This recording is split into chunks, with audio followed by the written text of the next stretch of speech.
Tay, ano pong ginagawa niyo? Bakit niyo dinidilaan yung binti ko? Ah, Huwag kang maingay. Kapag sumigaw ka, bubutasan ko yung tagiliran mo. Pero Tay, mali po yung ginagawa niyo. Hindi ito mali. Tinutulungan ko lang naman kayo. Kung alam mo lamang, Desa, mas kailangan niyo ako ngayon. Kaya kung ako sa'yo, huwag ka na lamang umangal. Magugustuhan mo rin naman ang gagawin ko. Sobra na po itong ginagawa niyo. Mali po ito, Tay. Kung hindi niyo na po ako kayang irespeto, isipin niyo ang anak niyo. Mas gusto niyo po ba na magkasira kayo ni Alex? Hindi mo ako kailangang paalalahanan. Alam ko kung anong ginagawa ko. At maniwala ka, hindi magagalit ang asawa mo. Ano pong ibig niyong sabihin? Mas mabuti nang hindi mo alam. Masasaktan ka lang. Pero huwag ka mag-alala. Iingatan naman kita. Dadahan-dahanin ko lang dahil alam kong inosente ka pa. Tatanggalin ko na tong pang-itas mo, ha? Huwag kang gagalaw kung hindi. Anong sinabi niyo? Permiso? Mga demonyo kayo! Napakasama niyo! Taon 2004. Quezon. Mula nang ikasal si Desa sa 5 taon niya ng kasintahan na si Alex, ay nagpasya ito na doon na lamang sila tumira sa bahay ng mga magulang ng lalaki. Kasama nila roon ang 58 anyos nitong ama na si Lito, at ang ina nito na nakaratay na lamang sa higaan mula ng ma-stroke. Maganda naman ang pagtanggap ng biyanan kay Desa, kaya hindi siya nahirapang pakisamahan ang matanda. Ang nanay naman ng kanyang asawa, bagamat hindi niya ito nakakausap, ay mukhang gustong-gusto rin naman siya para sa nag-iisa nilang anak. Dating nagtatrabaho sa restaurant si Desa, waitress siya doon. Ngunit na magsama na sila ni Alex ay pinahinto na siya ng lalaki sa kanyang pagtatrabaho. Hindi raw magtatagal ay magiging padre de pamilya na ang kanyang nobyo, kaya mas gusto nito na sa bahay na lamang siya. Prinsesa siya kung ituring ni Alex, kaya tumagal ang kanilang relasyon. Pamilya rin ng lalaki ang gumastos para sa kanilang kasal. Simple lang yon dahil hindi pa nila kaya ang magarbong kasal. Isa pa ay kakaunti rin lamang ang kanilang mga inimbita. Bago pa man sila tumira sa bahay ng biyanan, ay nangupahan muna sila sa bayan para malapit pa rin sa trabaho. Ngunit nang sila ay ikasal, si Lito na mismo ang nangumbinsi sa kanya na doon na lang sila tumira sa bahay ng mga magulang ng lalaki para madali silang makapag-ipon ng pampatayo nila ng sariling bahay. Pumayag naman si Desa dahil mas praktikal naman yon para sa kanilang mag-asawa. Isa pa, gusto rin niyang mapalapit sa mga magulang nito dahil matagal na rin siyang hindi nakakaranas ng presensya ng mga magulang. Pagdating pa lamang niya roon ay mainit na ang pagtanggap sa kanya ni Lito. Kung paano siya itrato ng asawa niya ay ganoon din ang ipinakita nito sa kanya, kaya naisip niya na mapapabuti nga siya sa pananatili roon. Dahil panggabi ang trabaho ni Alex, sila lamang ng biyanan niyang lalaki ang naiiwan doon tuwing gabi. Sa umaga naman ay halos maghapong tulog ang kanyang asawa, kaya halos hindi na rin sila gaanong nakakapag-usap. Ang tanging kakwentuhan niya lamang ay si Lito, kaya madaling napalapit ang loob niya sa matanda. Mang Lito, ako na pong bahalang maghanda ng pagkain. Kayo na po ang nagluto Nakakahiya naman po kung uupo na lamang ako rito. Ano ka ba, Desa? Tatay na rin ang itawag mo sa akin. Para ka namang ibang tao kung Manlito pa rin ang itatawag mo sa akin. Asawa ka na ni Alex, kaya parang anak na rin kita. Kung papayag ka nga, ay anak na rin ang itatawag ko sa iyo. Sige po, Tay. Kung yan po ang gusto ninyo. Yan, ganyan nga. O siya, maupo ka na para makakain na tayo.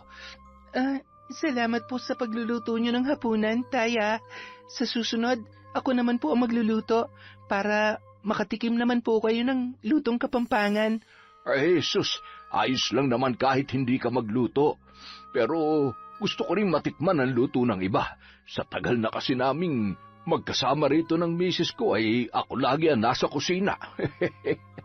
Yun din po bang dahilan kaya siya na-inlove sa inyo ng sobra? Ano pa nga ba? O eto, tignan mo to para malaman mo na nagsasabi ako ng totoo. Masarap nga po, Tay. Naku, kung kayo po pala yung palagi magluluto, sigurado na tataba ako rito. Mas mabuti na yung tumaba ka kaysa naman yung mangayayat ka. Kaya kumain ka ng kumain dyan. Sa susunod, ipapatikim ko naman sa iyo ang paboritong ulam ni Mrs., yung ginataang santol. Talaga po? Paborito ko rin po yun eh. Si Alex po yung una nagpatikim sa akin nun. Ayaw-ayaw pa nga ako nung una dahil naasiman ako pero masarap po pala talaga paggata. Mabuti naman at nagustuhan mo. Ako nagluto nun. Pinagdala ko lang siya. Sabi ko ipatikim niya sa nobya niya. Nako, tataba ka nga talaga rito kapag napadalas ang pagluluto ko. Hayaan mo, bukas ng tanghali, yun ang lulutuin kong ulam. Pero sa hapunan po ako naman ha. Baka po kasi masyado na akong ma-spoil dito eh. Huwag mong isipin yun. Isipin mo na lang, anak din kita. Ginagawa ko rin naman to kay Alex nung dito pa siya umuwi. Kaya po pala makatatay talaga siya. Oo, sanggandikit kami mag-ama. Tingnan mo naman mula itsura, sa karisma, nakuha niya lahat. Ang hindi niya lang nakuha ay yung galing ko sa pagluluto. Nako, hindi po ako kokontra dyan. Nung minsan pinagprito ko siya ng isda, halos hindi na po namin makain. Nagkandalasog-lasog na nga eh. Medyo sunog pa. Pero nagpapasalamat naman po ako dahil sinusubukan niya talaga. Abay, bagay nga talaga kayong dalawa. Siya nga pala, kailan niyo ba kami balak bigyan ng apo? Excited na kami ni Mrs. Kahit hindi na siya nakakakilos ay gusto pa rin naman niyang makitang magiging apo namin sa inyo. Hindi pa po kasi namin napag-uusapan ng tungkol dyan, Tay. Bakit hindi pa kasal naman na kayong dalawa? Hindi na kayong mga bata. Kayang-kaya niyo nang maging magulang. May trabaho naman si Alex at ikaw, malusog ka naman. Bagay na bagay sa iyo maging nanay. Nasabi ko na po kasi kay Alex na hindi pa po ako handa para dyan.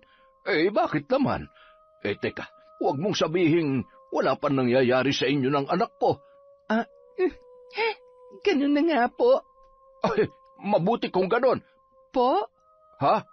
Ang ibig kong sabihin, mabuti kung ganon dahil ang anak ko palang makakauna sa iyo kung sakali. Birhen ka pa pala, ay napakaswerte ni Alex. Pero alam mo, Iha, kahit pinahalagan mo ang sarili mo, dapat alam mo pa rin kung paano magpaligaya ng isang lalaki. Ayos ka lang ba?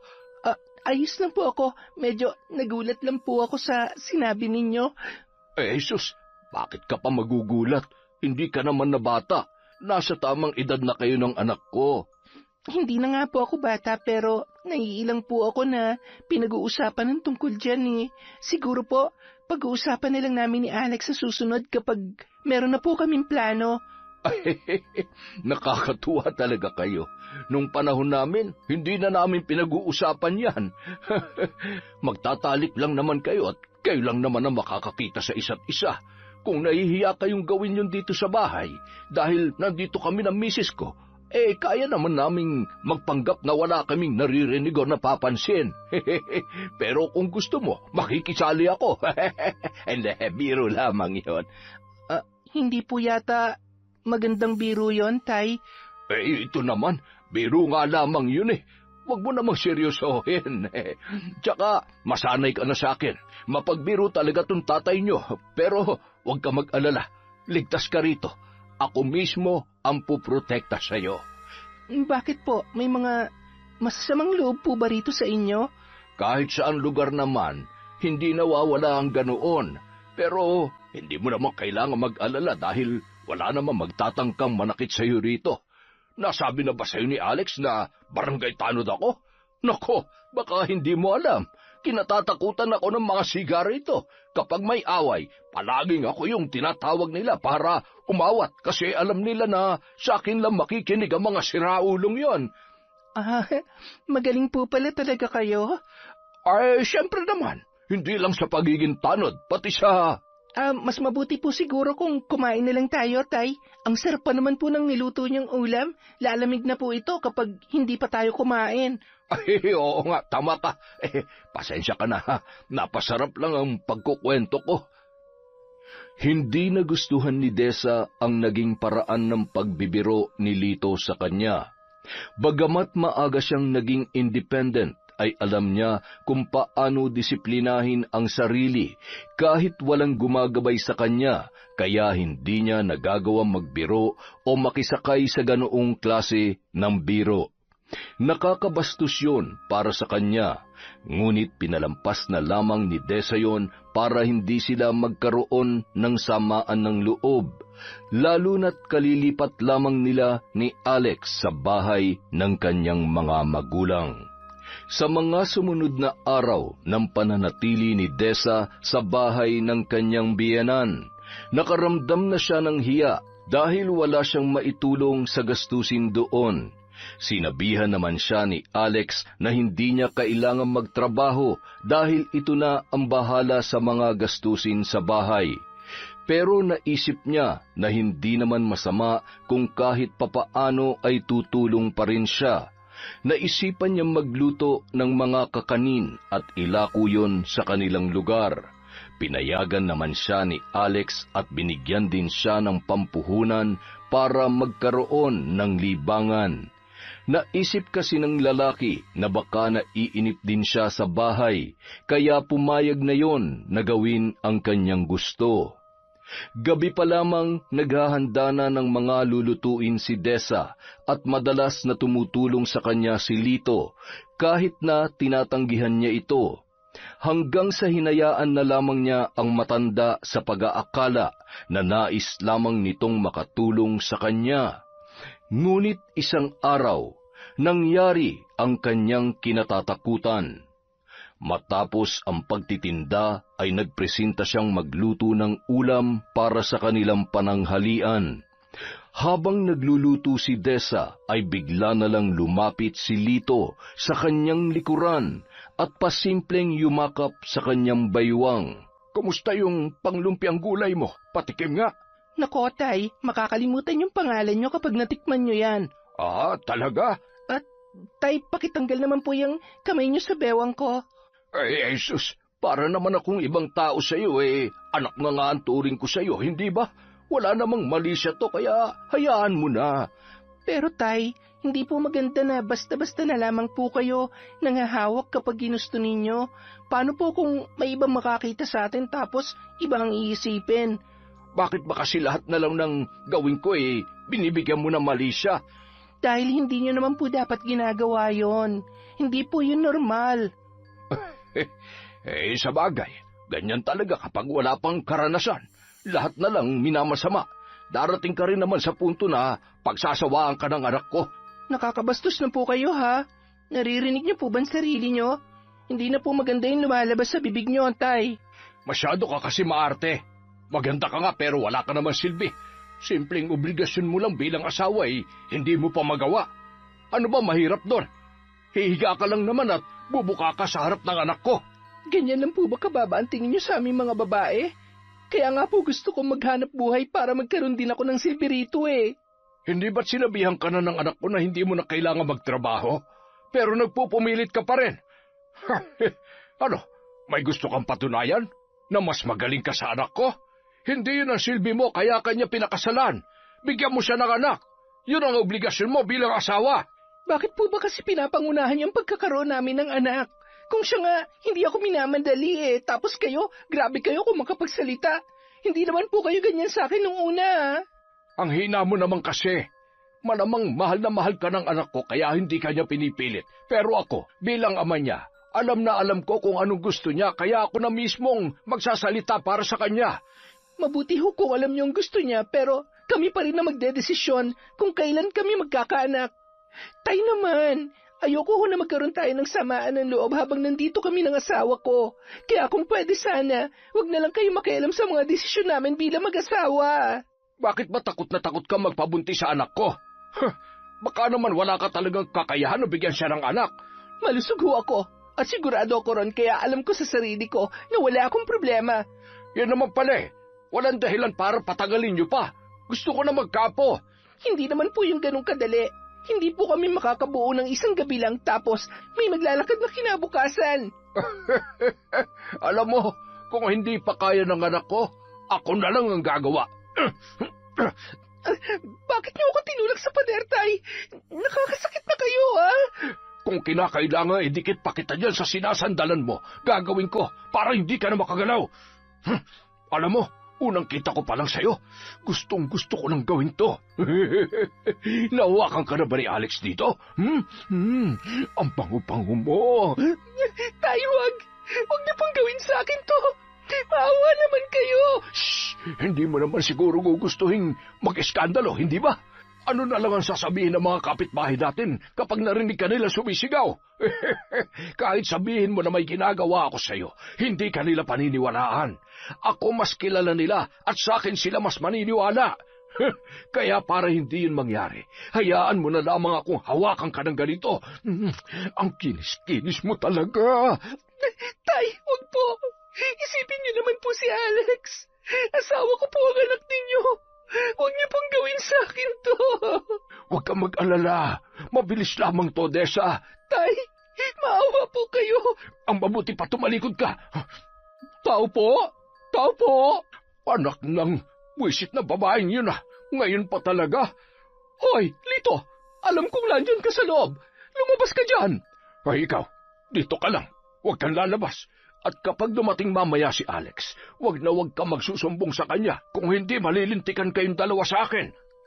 Opo, hindi po ako magsusumbong, Tay. Lito, ano ba? Ano na naman bang ipinuputok ng butsi mo, Pule? Halos araw-araw ka na lang nambubulahaw, ah. Ako pa talaga? Kung hindi niyo ako binibigyan ng problema, hindi kayo mabubulahaw sa pagsigaw ko. Hindi ka na talaga naubusan ng problema. Ano na naman ba yon? Hindi talaga mauubos ang problema ko hanggat hindi nyo inaayos ang pagkakatali ng mga alaga nyong kambing. Tingnan nyo yung mga halaman ko. Ginawang tanghalian ng mga alaga nyo. Buisit! Sa susunod na makita ko mga yan sa bakuran ko, ipapatubos ko na yan sa inyo. Ang dami mo satsat. Nasaan ba at huhulihin ko? Gamitin mo yung mga mata mo na makita mo hinahanap mo. Leche! Kung ayaw mo sabihin, may bahala ka. Sana iubusin ng mga alaga kong kambing yung mga halaman mo na manigas ka sa galit. Ang kapal na mukha mo. Naturingan ka pa namang tanod pero ikaw pa yung nagbibigay ng problema rito. Aba, mahiya ka naman, Lito. Kung di mo kaya mahiya sa amin dahil palagi ka naming nakikita, kahit doon na lang sa bisita mo. Balita ko dyan na nakatira yung anak mo at yung asawa niya. Kaya pakitaan mo naman ng magandang asal. Hindi yung lantaran mong ipinapakita yung nakakahiya mong pag-uugali. Hoy, tumahimik ka nga. Kapag hindi ako nakapagtimpi, tatahiin ko yung bibig mong chismosa ka. Ay, sige, gawin mo. Buwisit ka. Ikaw ang buwisit. Lihim na nagpasalamat si Desa sa pagdating ng kapitbahay na si Aling Pule dahil hindi natuloy ang masamang balak ni Lito sa kanya. Gayunpaman, diring-diri siya sa ginawa nitong pangmamolestya sa kanya. Bagamat naiwasan ang mas malala pang pangyayari, hindi naman siya nakaligtas sa matinding pagnanasa ng kanyang biyanan. Ilang beses siyang naligo sa pagbabaka sakaling mawawala ang pandidiring nararamdaman niya nung naglalakbay ang mga kamay ng matanda sa maseselang bahagi ng kanyang katawan.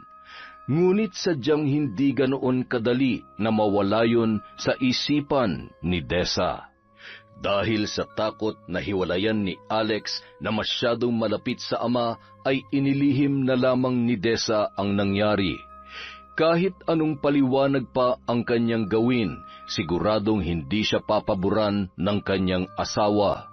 Sinubukan niyang iwasan na lamang si Lito sa pag-aakalang yun ang magiging solusyon sa kanyang problema. Inaagahan na lamang niya ang pagluluto at umaalis na rin kaagad ng bahay. Sinasadya niyang tagalan ang paglalako ng paninda para hindi makasama ang matandang biyanan. Magandang umaga po, Aling Pule. Baka gusto niyo pong bumili ng puto. 30 piso lamang po. Ay, talaga? Ang mura naman ng paninda mo.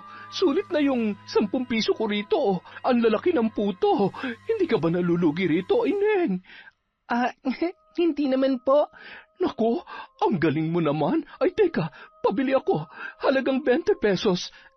Sige po, salamat po ha. Kayo po kasi yung unang customer ko. Mukhang suswertehin po ako ngayon dahil sa inyo. Ay, naku, sana nga, iha. May mga nag-aalok din sa akin dito tuwing umaga. Kapag ako ang unang customer nila, nauubos agad ang paninda nila. Wow, kung ganon, kayo po pala dapat ang lagi kong unang alukin. Yun po ay kung ayos lang po sa inyo. Abay, syempre, ayos na ayos lamang sa akin. Ay, siya nga pala, dyan na ba talaga kayo titira kinalito? Opo. Bakit parang hindi ka masaya? Hindi naman po sa ganon. Hindi lang po ako sanay na may ibang kasama sa bahay. Dati po kasi, ako lang talaga mag-isa tapos nung naging kami na po ni Alex, saka lang po kami nagsama. Magka-live-in na pala kayo bago pa nagpakasal. Kumusta naman ang relasyon mo sa mga biyanan mo? Maayos ka naman ba nilang tinatrato? Maayos naman po, Aling Pule. Sus, parang hindi ako kumbinsido sa sagot mo. May problema ka sa kanila, no? Huhulaan ko. Dahil ba kay Lito? Paano niyo po nasabi yan? Ay, nako, Ineng. Hindi naman sa tinatakot kita pero hindi kasi talaga maganda ang kutob ko sa lalaking yon. Tuwing may bagong salta rito, lalo na kapag dalaga at tulad mo na may itsura. Sus, grabe kung makatingin niyang si Lito. Kulang na lamang ay hubaran niya sa mga titig niya. Kung nakakabuntis nga lang ang mga mata ay marami na yang nabiktima. Isa pa, suki yan dun sa biraho sa bayan. Marami na siyang binastos doon. Kung alam mo lamang, marami nang nagrereklamo sa kanya. Ay, ewan ko ba naman dyan kay Alex at naisipan pang dyan kapatirahin sa bahay nila. Maayos naman ang trabaho niya. Kayang-kaya niyo namang mangupahan muna. Bakit natahimik ka dyan? Wala po. May naisip lamang po ako. Pasensya ka na sa mga nasabi ko. Alam kong nakikialam na ako pero hindi ko naman intensyon na sirain ang relasyon mo kay Lito. Ngayong pamilya na kayo. Pero isipin mo na lang na babala ito para sa mga posibleng mangyari. Mas mabuti na ang nag-iingat, iha. Salamat po sa malasakit ninyo, Aling Pule. Huwag po kayo mag-alala. Iingatan ko po ang sarili ko. Tsaka umuwi pa rin naman po si Alex kaya may nakakasama rin po ako. Pero Ineng, hindi natin masasabi kung ano maiisipan niyang si Lito kapag wala ang anak niya. Hindi ba't panggabi ang asawa mo? Kapag matutulog ka na, ilak mo ng mabuti ang pinto ng kwarto ninyo. Yun na nga po ang problema eh. Kurtina lang po kasi ang pangsara namin sa kwarto. Nako, ay malaking problema yan. Ay, maging alerto ka na lamang siguro. At kung sakaling kailangan mo ng tulong, huwag kang mahihiyang lumapit sa akin. Kapag may nangyari, sumigaw ka lang. Mababaw lang ang tulog ko kaya magigising ako kaagad. Aling Pule, may tanong lang po ako. Bakit niyo po nasasabi yan? May nangyari na po ba noon? May ginawa na po ba ang tatay ni Alex? Ay, alam mo, ayoko na sanang ungkatin ang nakaraan. Pero dahil naitanong mo na rin lang, hindi na rin siguro masama kung ikukwento ko sa'yo. Hindi ba ako makakaabala sa'yo kung sakali, Ineng? Mukhang marami ka pang ilalako eh. Ayos lamang po. Mahaba pa naman po ang oras, tsaka ayoko pa pong umuwi. Bakit? Nandun naman si Alex tuwing umaga, hindi ba? Opo, pero madalas po siyang tulog eh. Minsan nga po, umaalis pa kasi meron siyang lakad. Siya, maupo ka muna rito para makapagkwentuhan naman tayo sandali. Sige po, interesado rin po kasi akong malaman kung bakit ganun na lang kasama yung tingin nyo kay Tatay Lito. Alam mo kasi, bago pa magtrabaho sa bayan si Alex, nagtrabaho muna siya sa palayan at naging tanod rin dito. May anak akong dalaga na napakagala. Eric ang pangalan niya. Gabing-gabi na siya kung umuwi palagi. Ayun, natsyempohan ni Alex habang nagro-ronda. Lasing na lasing yung anak ko. Doon sila nagkakilala. Niligawan niya si Erica at kahit hindi ko siya gusto, tinanggap ko siya nang sagutin siya ni Erica. Nagsama sila kahit hindi pa kasal pero nagpumilit nun si Alex na dyan na sila sa bahay ng mga magulang niya tumira. Nasan na po siya ngayon? Patay na siya, Dessa. Nagpakamatay siya. At kahit hindi siya nagsabi sa akin, alam ko na may ginagawa sa kanya si Lito kaya siya humantong sa ganoong desisyon. Mabait ang anak ko at mapagpasensya. Mahal na mahal niya rin si Alex kaya alam kong hindi niya kayang ipahamak ang lalaking yon. Iniisip niyo po ba na posibleng ginalaw ni Tatay Lito si Erica noon? Oo, at alam kong hindi malayong mangyayari din yun sa'yo, kaya mag-iingat ka sa kanya.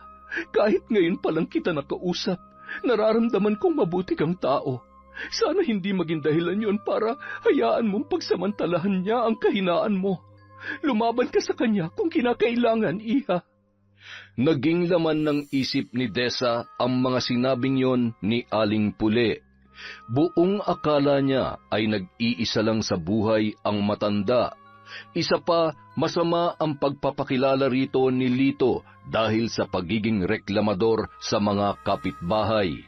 Kaya nang sabihin nito ang tungkol sa anak na si Erica ay muli na naman siyang napaisip. Sa hindi malamang dahilan, nakaramdam siya ng takot para sa kanyang sarili. Dahil doon, sinubukan niyang kausapin si Alex na mangupahan na lamang muna, ngunit hindi umubra sa asawa ang kanyang ideya. Sa kabila ng kanyang mga nalaman, pinigilan pa rin niya ang sariling magkwento kay Aling Pule tungkol sa pambabastos na ginawa sa kanya ni Lito at ang lihim na pagnanasa ng kanyang biyanan.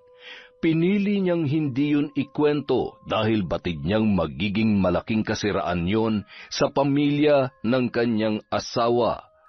Akala ni Dessa, makakaligtas na siya sa masamang balak ni Lito dahil sa pag-iwas niya sa matanda.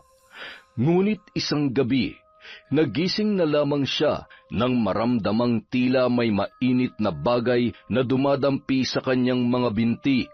Hindi siya gumalaw nung una sa pag-aakalang panaginip lang yun, ngunit nang imulat niya ang kanyang mga mata, tumambad sa kanya ang matandang biyanan na nakadapa sa may paanan ng kama. Tay, ano pong ginagawa niyo? Bakit niyo dinidilaan ang binti ko? Huwag ka maingay. Kapag sumigaw ka, bubutasan ko yung tagiliran mo. Pero tay, mali po itong ginagawa niyo. Hindi ito mali. Tinutulungan ko lang naman kayo. Kung alam mo lang, Dessa, mas kailangan niyo ako ngayon. Kaya kung ako sa'yo, huwag ka na lamang umangal. Magugustuhan mo rin naman ang gagawin ko. Sobra na po itong ginagawa niyo. Maling-mali po ito, tay. Kung hindi niyo na po ako kayang irespeto, isipin niyo naman po yung anak ninyo. Mas gusto niyo po ba na magkasira kayo ni Alex? Hindi mo ako kailangang palalahanan. Alam ko kung anong ginagawa ko. At maniwala ka, hindi magagalit ang asawa mo. Ano pong ibig niyong sabihin? Mas mabuti nang hindi mo alam. Masasaktan ka lang. Pero huwag kang mag-alala. Iingatan naman kita. Dadahan-dahanin ko lang dahil alam kong inosente ka pa. Tatanggalin ko na tong pang-itaas mo, ha? Huwag kang gagalaw kung hindi. Napakawalang hiya niyo. Hayop! Aray ko! Ikaw ang walang hiya! Ang sakit nun, ha! Umalis kayo sa panang ko! Kung hindi sisigaw ako! Tingnan natin kung makakasigaw ka pa! Napakasama mo! Akala ko pa naman, mabuti ka nga dahil masyadong mataas ang tingin sa inyo ni Alex. Pero sagad pala sa buto ang kademonyohan ninyo. Oo, demonyo na akong demonyo, pero hindi ko ito gagawin kung walang permisyon ng anak ko. Anong sinasabi niyo? Anong permiso? Kita mo na, gulat na gulat ka. Mukhang hindi mo pa nga lubos na kilala ang lalaking pinakasalan mo, Dessa. Mga demonyo kayo! Napakasama niyo! Hindi ba nasabi sa'yo ni Alex? Gustong-gusto niya magkaanak pero wala siyang kakayahan para gawin yon. Baog ang anak ko at hindi ikaw ang unang babae na nalagay sa posisyon mo ngayon. Hindi rin ba kinuwento sa'yo ni Alex yung kinakasama niya noon? Ako ang bumuntis sa kanya para magkaroon kami ng apo. Ang kaso nga lang, tanga siya dahil hindi niya kinaya. Siya na mismo ang tumapo sa buhay niya. Napakasama niyo! Hayop! Tumigil ka na! Gusto mo bang tapusin na kita ngayon, ha? Nakakarami ka ng buwisit ka! Kung may natitira pa kayong awa para sa akin, hindi niyo itutuloy ang balak niyo. Awa? Ano ako, baliw? Nakahain na ang pagkain, tatalikuran ko pa. Hindi ako isa't kalahating baliw gaya ng akala mo. Kaya kahit ano pang pagmamakaawa at panlalaban ang gawin mo, wala ka na magagawa pa. Kailangan ko magparami ng lahi at hindi ko na yun magagawa sa inutil kong asawa. Pero ikaw, kayang-kaya mo pang dali na magiging anak ko. Dapa! Ayoko! Ayaw mo? Sige, mas gusto mo palang pinahihirapan ka, ha? Tikman mo ngayon ang hugupit ng sinturong ko. Tingnan ko lamang kung hindi pa kita mapasunod sa gusto ko. Tama na po, Tay. Tigilan niyo na po ito, parang awa niyo na. Bakit naman ako makikinig sa'yo, ha? Nagsisimula pa lamang ako. Magbabayad kayo sa ginagawa niyo sa akin. Sisiguraduhin ko yon. Napakasama ninyo. Nagtagumpay si Lito sa kanyang plano nung gabing yon. Paulit-ulit na inangkin ng matanda ang katawan na nanghihinang si Dessa. Naubos na ang kanyang lakas sa panlalaban. Tuwing sinusubukan niyang pigilan ang kanyang biyanan, ay tinutumbasan din nito ng pananakit ang kanyang ginagawa. Nagtamo siya ng mga galos at pasa dahil sa pamumuwersa sa kanya ni Lito. Sampal, suntok, tadyak ang ginagawa nito sa kanya tuwing siya ay pumapalag. Kaya naman, nang magising siya kinabukasan, ay dama niya ang matinding panghihina. Dahil sa nangyari ay hinintay niya ang pagdating ng kanyang asawang si Alex para isumbong ang ginawa sa kanya ng ama nito. Alex, buti nakauwi ka na. Bakit? May nangyari ba? Teka, ano yan? Bakit may mga pasaka? Talaga bang hindi mo alam? Ano bang pinagsasasabi mo? Huwag ka na magmaang-maangan. Alam ko na alam mo kung ano ang sinasabi ko. Diretsuhin mo na lang ako, Dessa. Pinapainit mo lang ang ulo ko eh. Kaya aga-aga. Pagod pa ako sa trabaho. Bakit hinayaan mo lang ang tatay mo na gawin yun sa akin, ha? Hindi na natin kailangan pang pagtalunan yan. Siguro naman marami na siya nasabi sa'yo. Bakit? Kailangan ko pa bang ulitin lahat ng yon para maniwala ka? Kung ano man ang mga narinig mo mula sa kanya, yun na yon. Huwag mo nang ipaulit pa sa akin. Gusto ko na magpahinga. Ang kapal ng mukha mo! Ganun lang yon? Alex, kinahasa ako ng tatay mo. Wala ka man lang bang gagawin? Anong gusto mong gawin ko? Isuplong ko siya sa mga pulis? Huwag kang baliw, Dessa. Ama ko pa rin siya kahit ano pang gawin niya. Pinamoy niya ako. Hindi mo ba naiintindihan kung anong nararamdaman ko ngayon? Asawa mo ako. Ipagtanggol mo naman ako sa kanya. Ipamukha mo sa kanya na mali ang ginagawa niya. Ano ba? Iligo mo na lang yan. Mawala rin yung pandidiring nararamdaman mo. Hayop ka, Alex. Totoo nga ang sinabi ng tatay mo na may permiso ang ginawa niya. Paano mo naatim na ipagamit ako sa kanya, ha? Ganon ba kababantingin mo sa akin? Ano, Alex? Sumagot ka. Yun ba ang dahilan kaya mo ako kinumbinsi na dito na lamang tumira? Eh kung sabihin kong oo, anong gagawin mo, ha? Makikipaghiwalay ka? Oo, at aalis ako rito. Kakasuhan ko kayo ng tatay mo. Magkasabot kayo mag-ama. Pagbabayaran niyo ang ginawa niyo sa akin. Sa tingin mo may maniniwala sa'yo na ginahasa ka niya? Baliw. Kayang-kaya kong kontrahin ang sasabihin mo. At sabihing inakit mo si tatay kaya kanya pinatulan. Kaya kung ano man yung pinaplano mo, tigilan mo na dahil hindi yan uubra sa amin. Ganito rin bang ginawa mo nun sa kinakasama mo? Oh, bakit naman siya nasali sa usapan? Hindi mo siya kilala kaya tumahimik ka na lang. Sino yung anak ni Aling Lupe na nagpakamatay? Paano mo nalaman ang tungkol doon? Hindi na mahalaga kung paano ko nalaman. Ang mahalaga ngayon, mapanagot ko kayo mag-ama sa ginawa niyo sa akin. Kung inaakala niyong magpapakamatay rin ako dahil doon, pas nagkakamali kayo. Hindi ako mananahimik na lang at... Wala kang gagawin. Hindi ka magdidemand at lalong hindi ka makikipaghiwalay sa akin. Mula ngayon, hindi ka na pwedeng lumabas ng bahay. Dito ka lang. Ikukulong mo ako? Hayop ka talaga. Hayop na kung hayop, pero gusto ko na magkaanak kaya ako pumayag sa gusto ni tatay. Ano? Nahihibang ka na ba? Kahit mabuntis ako, alam mo sa sarili mo na hindi mo anak yon. Baog ka! Tumahimik ka!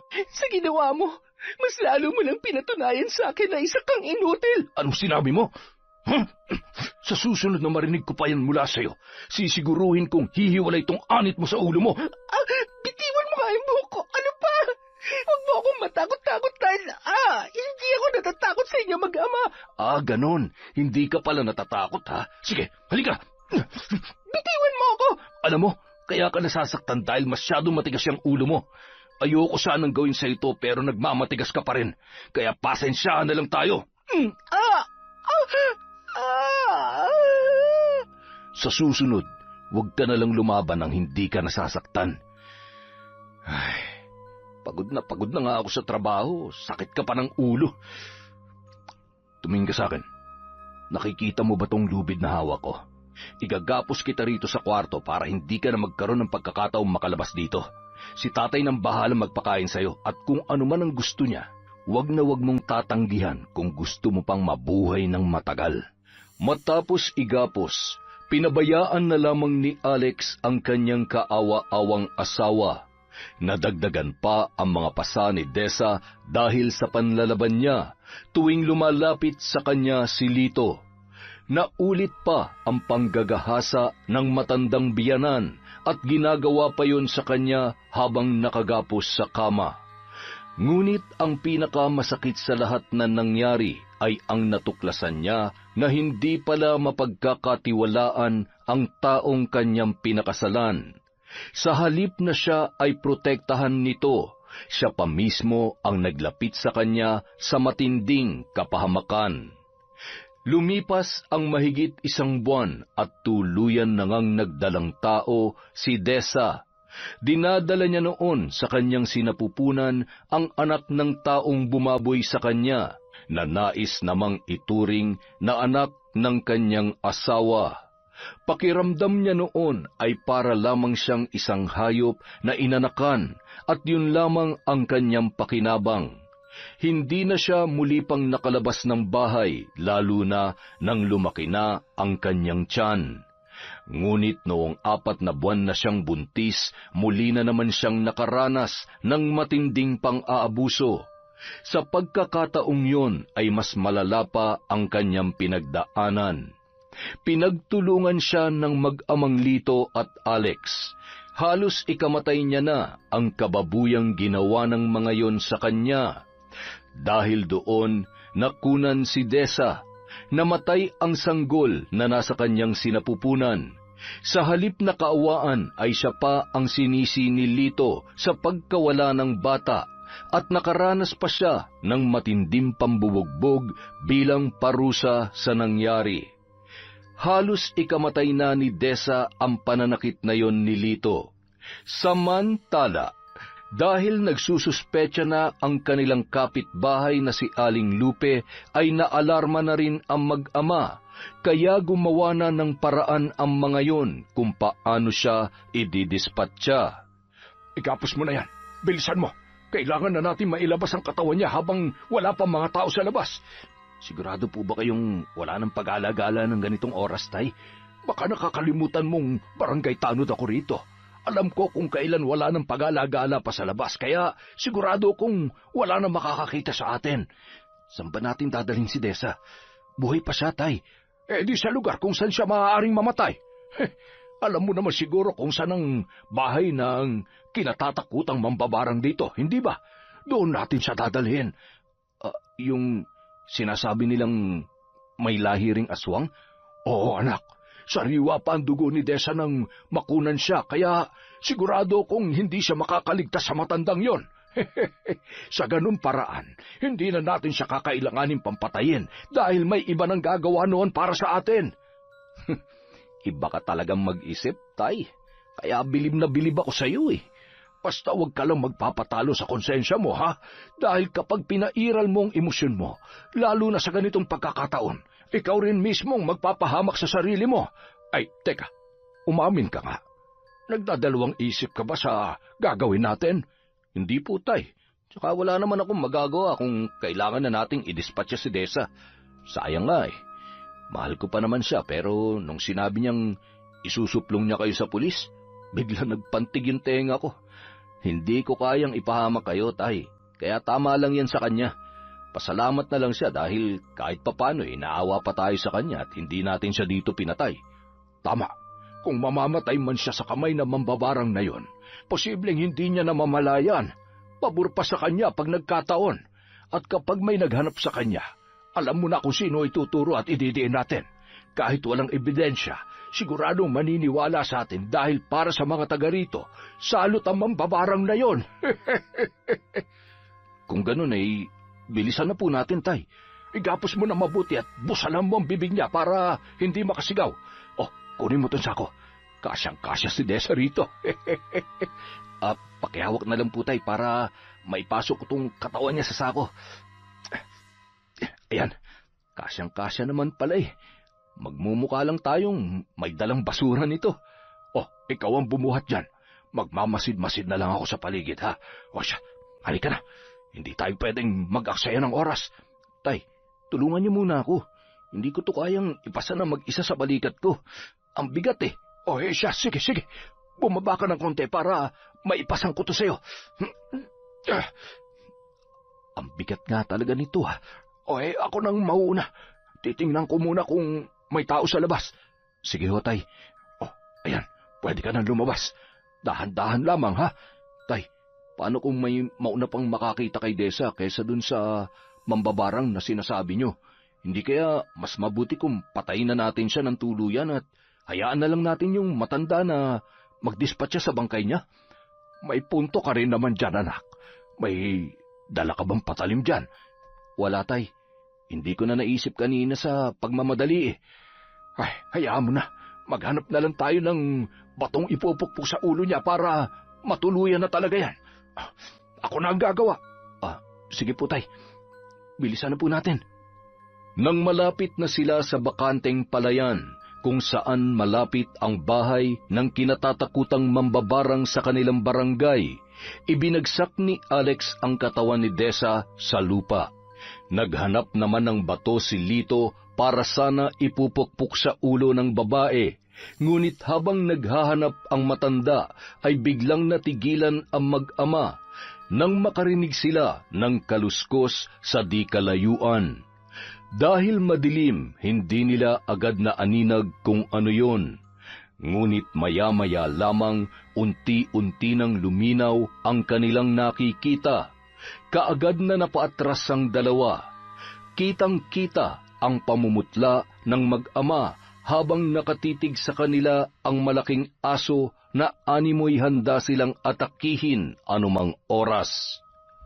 Sa takot ni Lito, nauna pa itong kumaripas ng takbo papalayo kesa sa anak niya na si Alex. Naiwan naman ang katawan ni Desa sa natutuyong lupa sa palayan nang wala pa ring malay.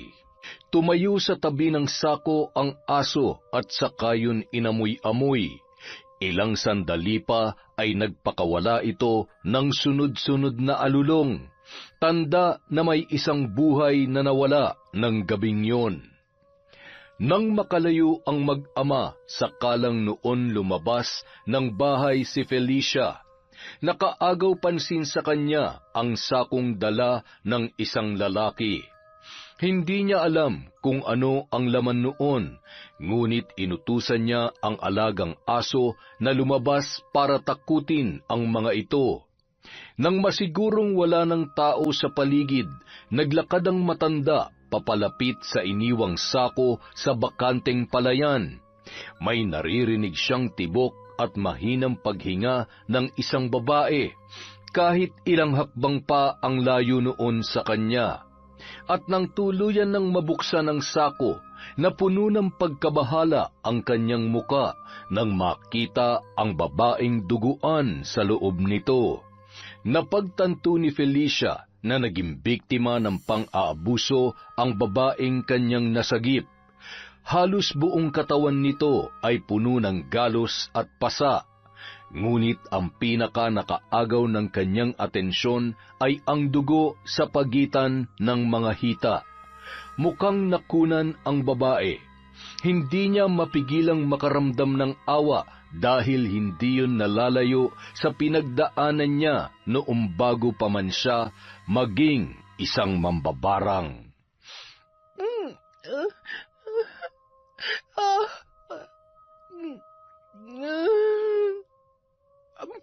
Mabuti naman at gising ka na.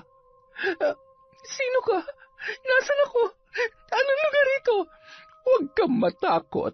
Hindi kita sasaktan. Ako ang nakakita sa katawan mo kagabi, kaya nandito ka ngayon sa aking bahay. Anong ibig niyong sabihin? May nakita kong 2 lalaki kagabi doon sa palayan. Buhat-buhat ka habang nakalagay sa isang sako. Kung hindi lumapit sa kanila ang alaga kong aso, malamang hindi na kita naisalba pa. Pupukpukin ka na sana ng bato ng matandang lalaki. Balak kanilang patayin, iha. Mga hayop sila. Hindi pa sila nakontento sa pambababoy sa akin. Gusto pa nila akong patayin. Ay, sandali. Sino ba sila? Asawa ko po, at saka po yung biyanan ko. Ginahasa ako ng biyanan ko na itinuring ko na rin na parang tunay kong ama. Pero nagawa niyang babuyin ako sa kabila ng pagmamakaawa ko sa kanya. Pero alam niyo po kung ano yung pinakamasakit sa lahat. Alam ng asawa ko yon. At hinahayaan niya lang ang tatay niya. Tapos kagabi, pinagtulungan po nila ako. Sinubukan kong lumaban pero ito ang inabot ko. Ay, mukhang hindi nga madali ang pinagdaanan mo sa kanila. Kung wala naman silang mabigat na dahilan para gawin sa iyo yon, hindi ka dapat pumapayag na abusuhin na lamang ng mga ganong klase ng tao. Sandali po, hindi po ba kayo yung kinatatakutan nilang, halos lahat ng mga taga rito ay takot sa akin. Ang alam kasi nila, hindi lang ako basta mambabarang, kundi isa ring aswang. Pero hindi totoo ang kanilang mga kwento. Hinayaan ko na lamang na matakot sila para walang magtangkang gumawi rito. Kung ganoon, hindi po totoo na may ilahi kayong aswang? Hindi, iha. Marahil ay nasabi lamang nila yon dahil sa alaga kong aso. Pero, bakit niyo po ako tinutulungan? Tinulungan kita dahil napagdaanan ko rin yan noon. Ang kaibahan lamang, hindi ko kaano-ano ang gumawa sa akin. Pinagsamantalahan nila ako at basta na lamang itinapon sa kung saan. May matanda ring tumulong sa akin noon. Kinupkup niya ako hanggang sa nalaman ko na kabilang siya sa isang grupo na gumagamit ng itim na mahika. Kaya nilang mangkulam at mambarang. Kayang-kaya nilang pumatay gamit ang itim na kapangyarihan. Tinuruan nila ako hanggang sa maging kabilang na rin ako sa kanilang grupo. May tribo kami noon sa bundok, pero may isang grupo ng kalalakihang pumunta roon para sunugin lahat ng aming tahanan. Ang tingin nila sa amin ay mga salot at nagdadala lamang ng kamalasan sa mga nakatira sa ibaba ng bundok. Kaya po ba napadpad kayo dito? Oo, matagal na akong naninirahan dito at matagal ko na rin pinoprotektahan ang sarili ko gamit ang itim na mahika. Ngayon, tatanungin kita, gusto mo bang makaganti sa lumapastangan sa pagkatao mo? Opo, gusto kong magbayad sila mag-ama sa mga ginawa nila sa akin. Tulungan niyo po ako, Manang. Parang awa niyo na po. Hindi mo kailangang magmakaawa. Batid ko kung gaano katindi ang puot at galit dyan sa loob mo ngayon. Kaya makakaasa ka na tutulungan kitang pagbayarin sila. Sa paanong paraan mo ba gustong makita ang kanilang paghihirap? Gusto ko silang gumapang sa hirap hanggang sa sila na mismong tatapa sa sarili nilang buhay. Gusto ko rin maramdaman nila ang sakit na naranasan ko habang sabay nila akong ginagahasa.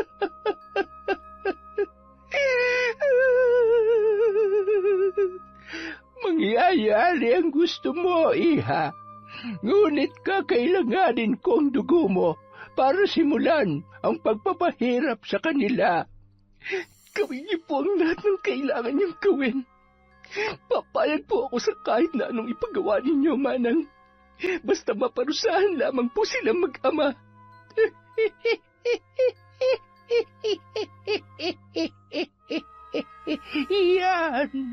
Yan ang tapang na hinihintay ko mula sa'yo. Huwag ka mag-alala.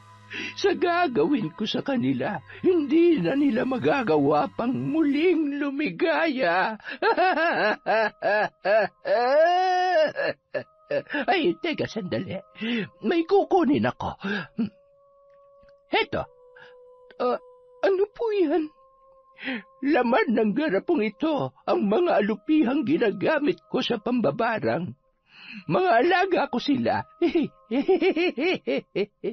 At kapag nakipagkasundo ka sa among pinagsisilbihan nila, mangyayari lahat ng nanaisin mo sa iyong paghihiganti. Ano po bang kailangan kong gawin? Kailangan kong patak ng sariwang dugo na magmumula sa iyo. Tinupad ni Felicia ang pangakong tutulungang makapaghiganti si Desa. Gaya ng kanyang sinabi ay pinatakan nito ng sariling dugo ang mga insektong gagamitin niya sa mga taong nais nitong paghigantihan. Matapos ang kanilang pag-uusap ay pumasok na siya sa kanyang silid upang simulan ang ritual.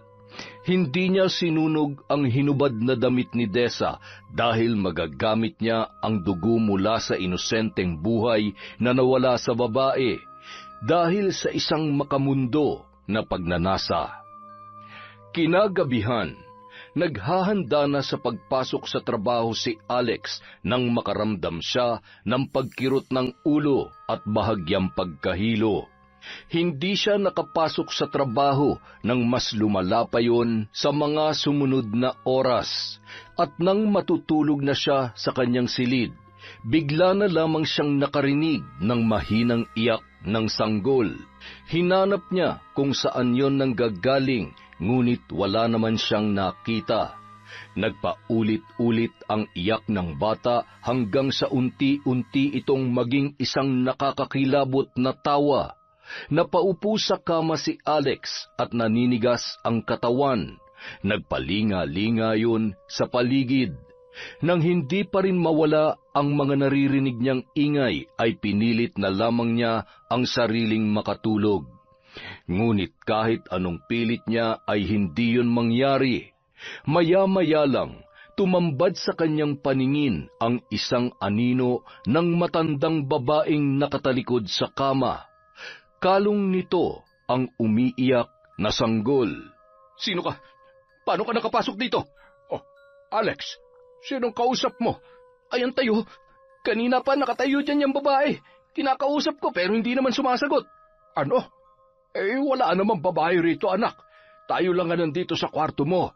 Kaya nga ako pumunta rito para kumustahin ang pakiramdam mo. Pero sa nakikita ko ay mukhang hindi ka pa maayos. Kung ano-ano na nakikita mo. Seryoso ko, tay. Ayan siya, oh. At may kalong pa siyang bata. Umiiyak siya. Anak, wala nga... Meron nga, tay. Bakit ba hindi kayo naniniwala sa akin? Alam mo, ang mabuti pa ay magpahinga ka na lamang muna. Baka bukas mawala na rin ang sakit ng ulo mo. Paalisin niyo siya, tay. Ginugulo niya ako. Ayoko silang kasama rito. Anak, hindi ba't sinabi ko na sa'yo na wala ka namang kasama rito? Ako lang ang kasama mo, wala nang iba. Walang babae at wala ring sanggol. Kaya nang sinasabi mo. Ay, mukhang kailangan na kitang patingnan sa albularyo bukas, ah. Umalis kayo. Alis! Alex, ano ba nangyayari sa'yo? Umalis na kayo! Labis na nag-alala si Lito sa ikinikilos ng kanyang anak. Hindi lang kasi isang beses nangyari na animoy may kinakausap ang lalaki na tanging ito lamang ang nakakakita. Tuluyan na itong hindi nakapasok sa trabaho dahil sa bawat araw ay mas lumalala ang kanyang kondisyon. Dahil sa pagkabahala, naghanap na ng albularyo si Lito na maaaring tumingin kay Alex. Ano ba nangyayari sa anak ko, Mang Tembong? Ilang araw na siyang ganyan. Hindi makausap ng matino. Kung ano-ano nakikita niya na siya lang naman ang nakakakita. Tapos nitong mga nakaraang gabi ay madalas siyang nagigising ng hating gabi. Sumisigaw siya at nahihirapang huminga. Sabi niya, may bata raw na sumasakal sa kanya. Kailan pa ba yan nagsimulang mangyari sa kanya? Nitong nakaraan lang, pangatlong araw na ngayon. Meron ba siyang nakaaway o nagawa ng masama bago ito nangyari? Nako, mabait yang anak ko. Imposibleng magkaroon siya ng kaaway o may magawa ng masama para mangyari ito sa kanya. Lito, tatapatin na kita. Hindi basta-basta ang pinagdaraanan ng anak mo.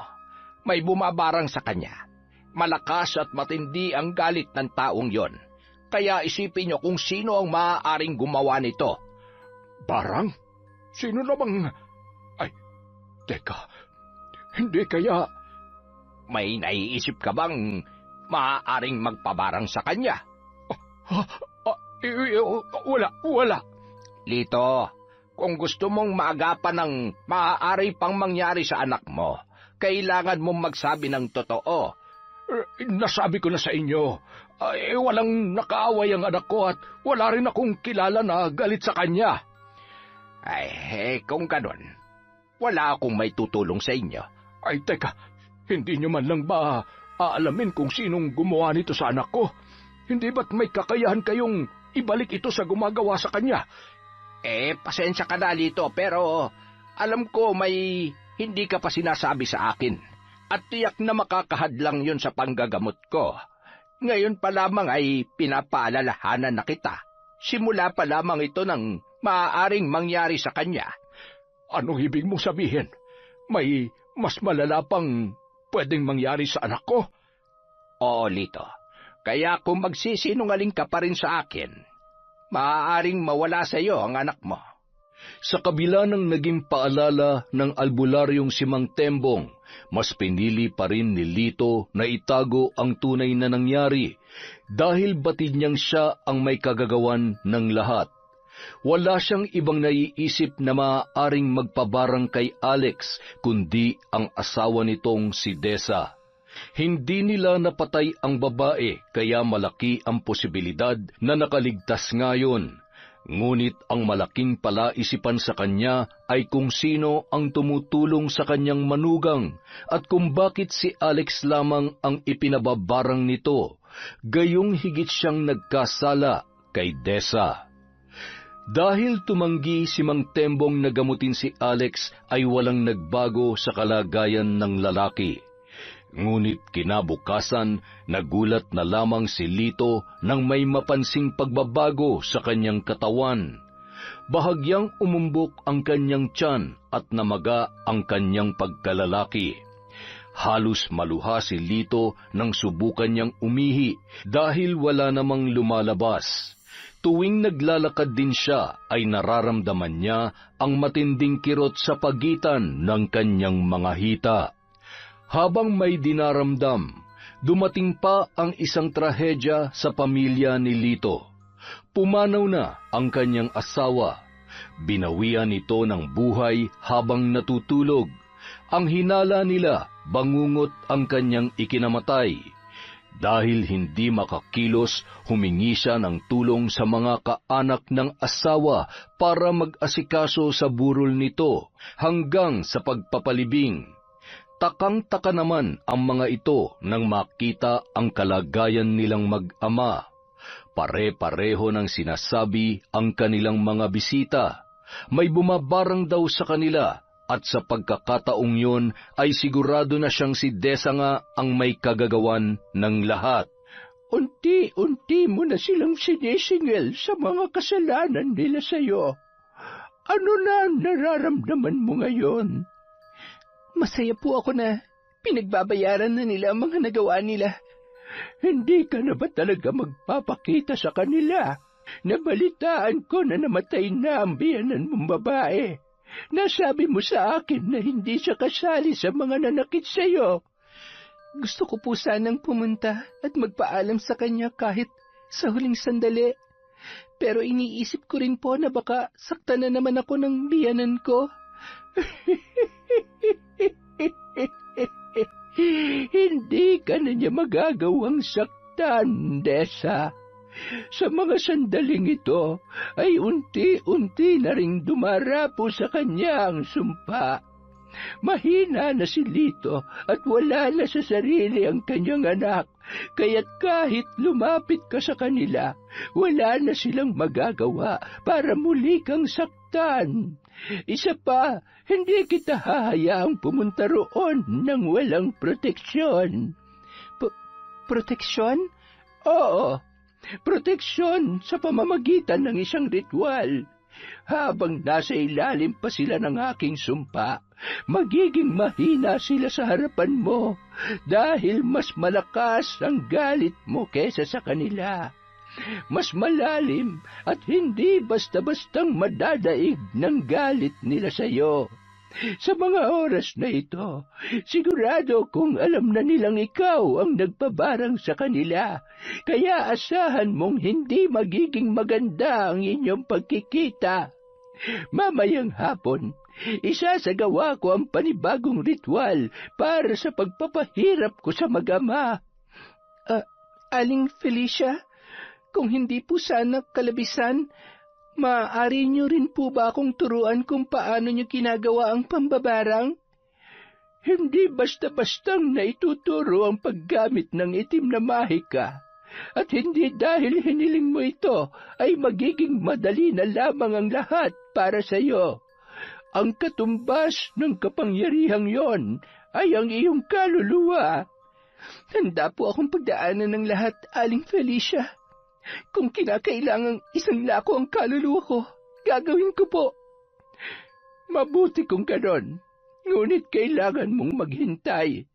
Oras na magdesisyon ka, wala na yung bawian. Hindi ka na makakawala. Handa ka ba? Buo na po ang loob ko, Aling Felicia. Matapos isagawa ang ritual, ay sa kanya lamang pinayagan si Desa na pumunta sa burol ng biyanan niyang babae na tanging nagpakita ng tunay na malasakit at pagtanggap sa kanya. Dahil hindi siya maaaring makilala ng mga kamag-anak ng asawa niya, ay nagtungo siya roon ng may saklob na itim na tela. Hinintay niyang mabawasan ang mga nakikipaglamay bago siya lumapit sa kabaong ng yumaong ginang. Nag-alay siya ng panalangin at nagpasalamat sa matanda, bagamat wala itong nagawa upang siya ay protektahan sa mag-ama, batid niyang hindi nito gusto ang lahat ng nangyari. Hindi nakita ni Desa sina Lito at Alex sa labas ng bahay, kung saan nakaburol ang kanyang biyanan. Pasimple siyang umikot sa likod para pasukin ang silid, kung saan siya walang awang pinagsamantalahan ng mag-ama. Napangisi siya nang makita si Alex na nakaratay na lamang sa kama. Nakatitig ito sa kisame habang kinakausap ang sarili. Nakaagaw pansin din sa kanya ang pamamaga ng mga braso't binti ng lalaki. Naghalo-halo na ang iba't ibang amoy sa silid na yon. Mukhang napabayaan na ang kanyang asawa sa kalagayan noon. Nang magtungo siya sa kabilang silid, natagpuan niya naman si Lito na namimilipit sa sakit habang pinipilit na bumangon mula sa pagkakahiga sa kama. Nanlaki ang mga mata nito nang siya ay makita. Anong ginagawa mo rito? Hayop kang babae ka! Alam kong ikaw ang may kagagawan nito. Ako nga. Siguro naman ngayon, alam niyo na kung anong kayang gawin ng isang babaeng matapos niyong halayin at yurakan ng pagkatao ay magagawa niyo pang patayin. Hintayin mo ang pagganti ko sa'yo. Sisiguruhin kong babalik sa'yo ang lahat ng nararanasan namin ng anak ko. Kulang pa yan. Hindi ako titigil hanggat hindi kayo gumagapang ng anak mo sa hirap. Tigilan mo na yung kabaliwan mo, Desa. Una pa lang, dapat alam mo na kung anong silbi mo sa pamilyang ito. Ano ba sa tingin niyo ang silbi ko? Para usan niyo mag-ama?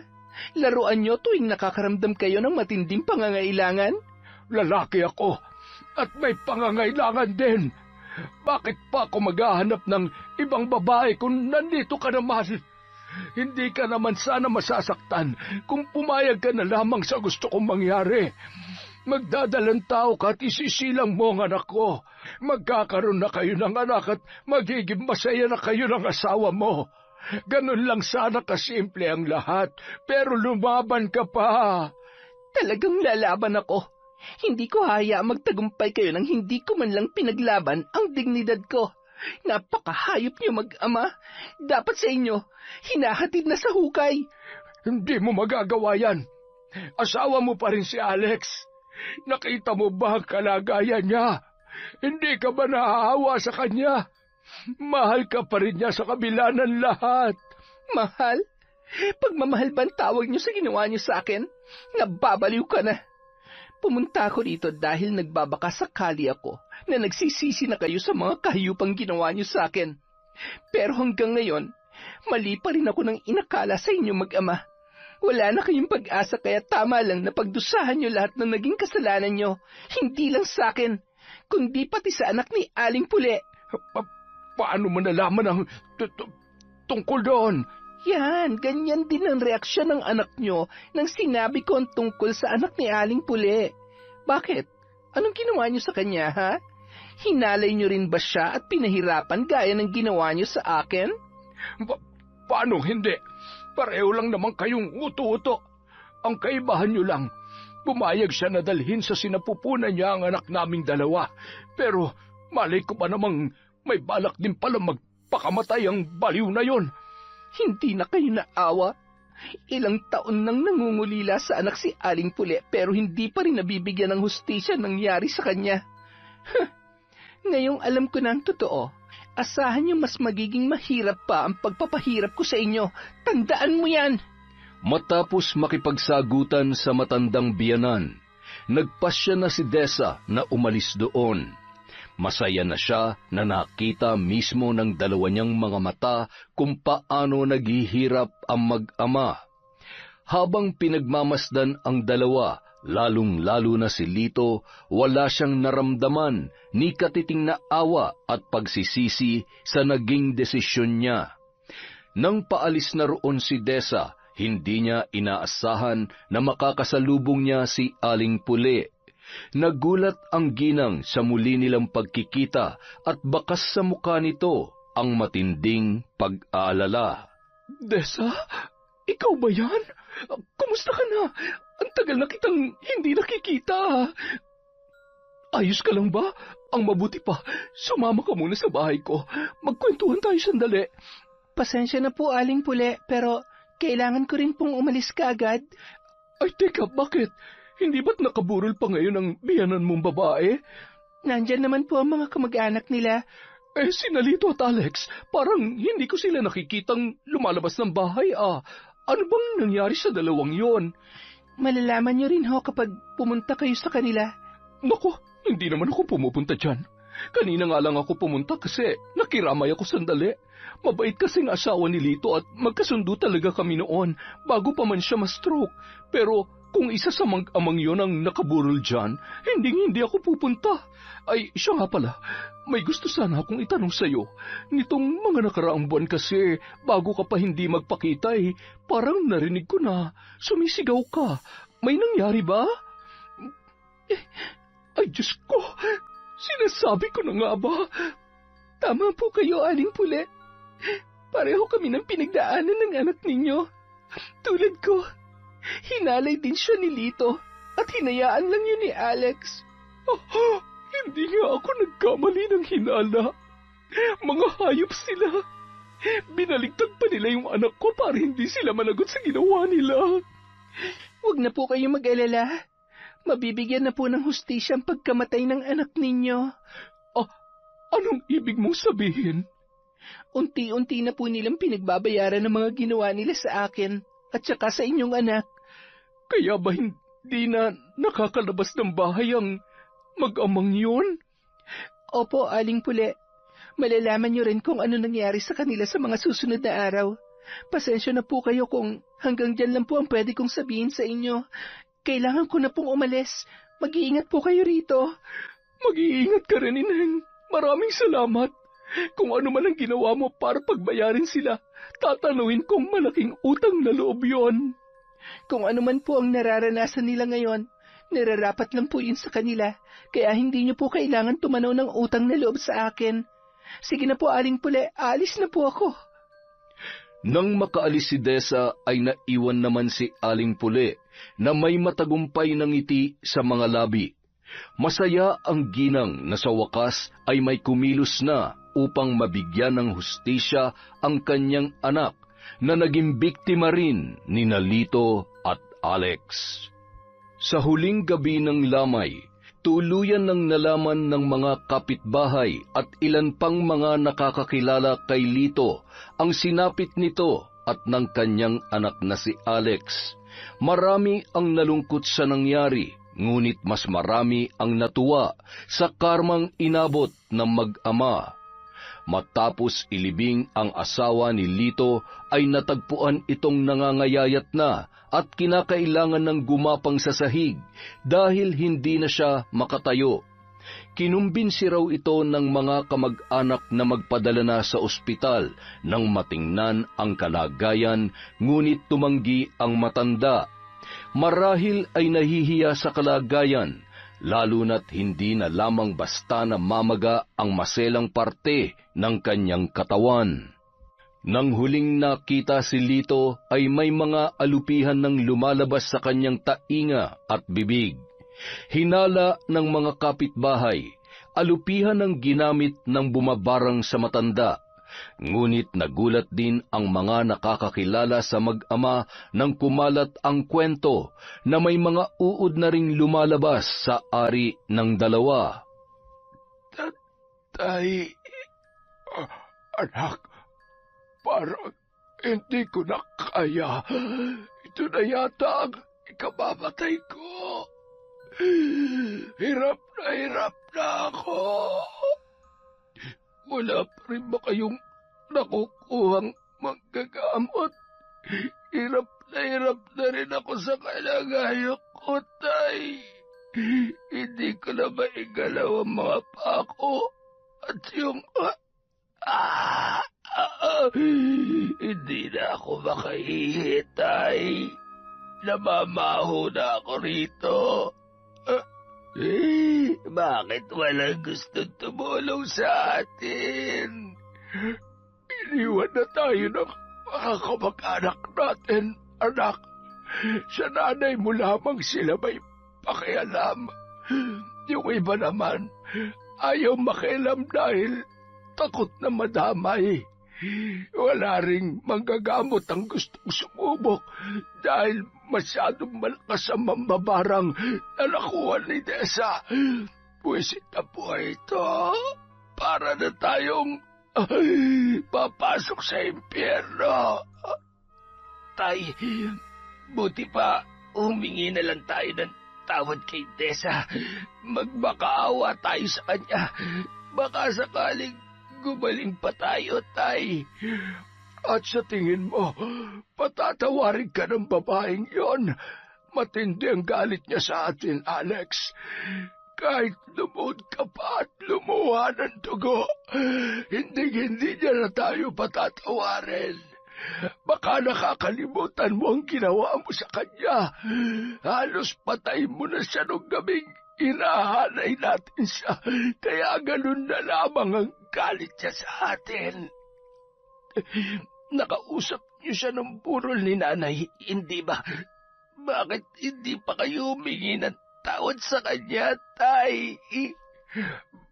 Bakit ako? Ako lang ba nagkasala sa kanya? Ikaw dapat ang ko. Maunang gumawa nun dahil asawa ka niya. Nasaktan mo siya ng husto. Pero kayo ang may pakana ng lahat nito, mula kay Erika hanggang kay Desa. Kung bakit kasi hindi mo mapigilan yung sarili mo tuwing nakakakita ka ng babae. Pati tuloy ako napahamak. Ano? Talagang kayo mo pa ako sisisihin? Baka nakakalimutan mong pumayag ka at ginusto mo rin lahat na nangyari. Ikaw pa nga mismo ang narakot sa Erika yon para hindi magsumbong kay Pule.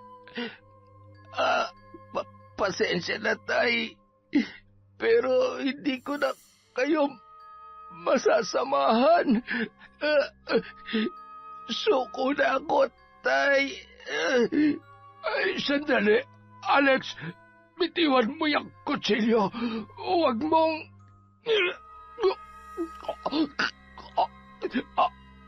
Alex, anong ginawa mo? Hindi mo kailangan tapusin ang buhay mo.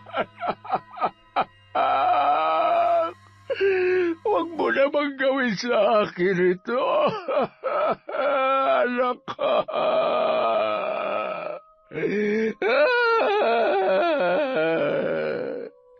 Tuluyan ng binawian ng buhay si Alex nung araw na yon, matapos niyang saksakin ang kanyang sarili.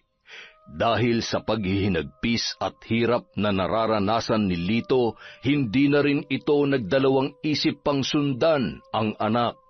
Tinadtad ni Lito ng saksak ang kanyang sarili, ngunit hanggang sa huling hininga ng matanda ay hindi pa rin ito nagagawang humingi ng tawad sa kanyang nagawa kina Desa at Erika.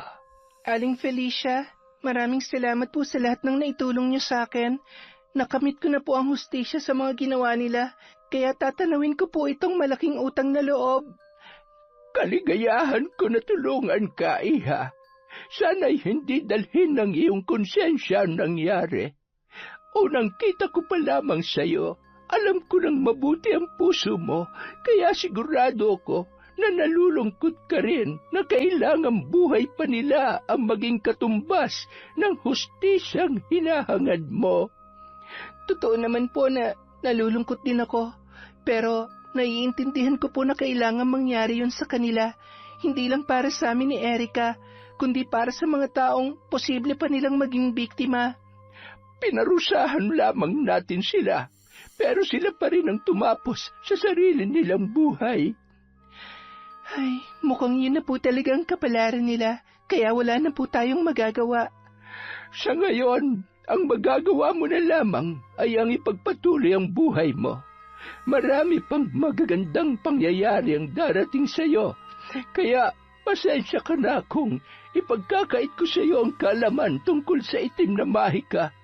Magiging mas masaya ang buhay mo kung mamumuhay ka bilang isang ordinaryong tao.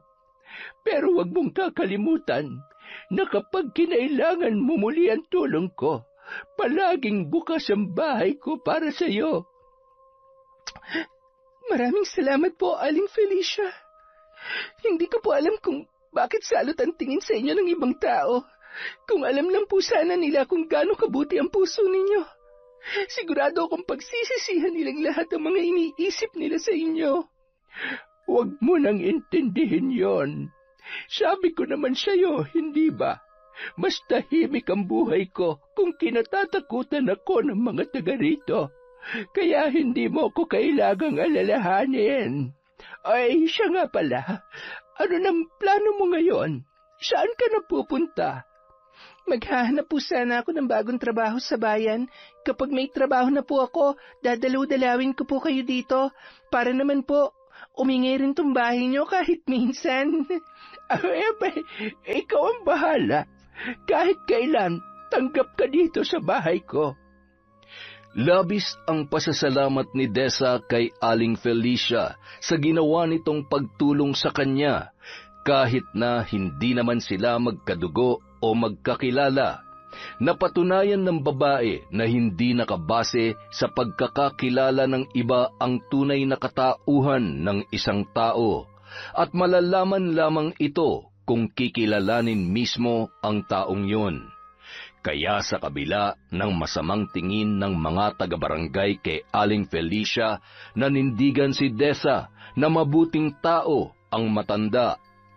Itinuloy niya ang paghahanap ng trabaho. Sinubukan niyang bumalik sa pinapasukan niya noon at hindi naman siya nabigo nang muli siyang tanggapin ng dating amo.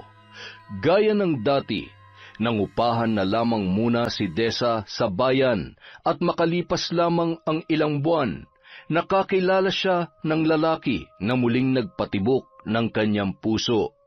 Malayong malayo ito sa ugali ng yumao niyang asawang si Alex, dahil bukod sa napakabait ng lalaki ay makadiyos ang pamilya nito, at higit sa lahat, tunay na pamilya ang turing nila sa kanya. Yon! Ang ganda naman nun, na naman. Medyo nakakapagod po ang araw na ito. Pasensya na po kayo. Wala po muna tayong shout-out. Huwag kayong magtatampo. Maraming salamat po sa walang sawang pagsubaybay at pagsuporta sa Kwentong Enteng.